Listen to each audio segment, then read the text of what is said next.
Now, a lot of times people ask the question, does romantic love exist in Islam? What does it look like?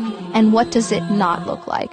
So what I want to do actually is I want to begin by telling a story. And it's actually a story which is a true story, although the names are changed in this story.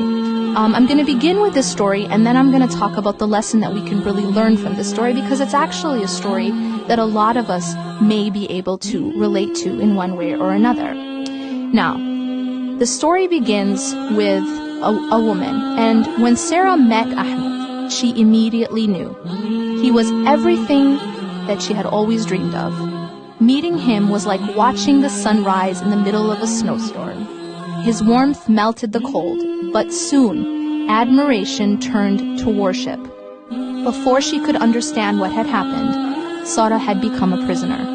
She became a prisoner of her own desire and craving for that which she adored. Everywhere she looked, Sarah saw nothing but him. Her greatest fear in life was displeasing him. He was all she could feel, and without him happiness had no meaning. Leaving him made her feel as though her soul was being peeled from her very being. Her heart was consumed with only his face, and nothing felt closer to her than him.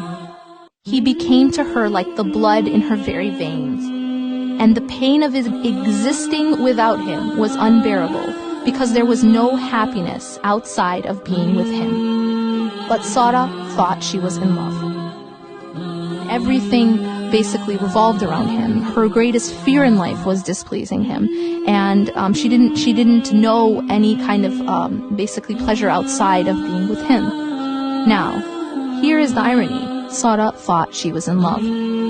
Sarah had been through a lot in her life. Her father walked out on her when she was a teenager. She ran away from home when she was 16. She battled drug and alcohol addictions. She even spent time in jail.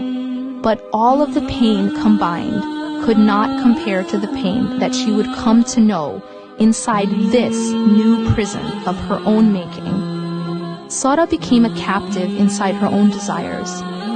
It was this captivity that Ibn Taymiyyah rahimahullah, is one of the great classical scholars, spoke of when he said, "The one who is truly imprisoned is the one whose heart is imprisoned from God, and the captivated one is the one whose desires have enslaved him."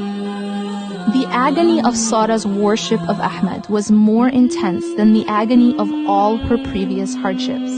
It consumed her but never filled her. And like a parched man in the middle of a desert, Sarah was desperately pursuing a mirage.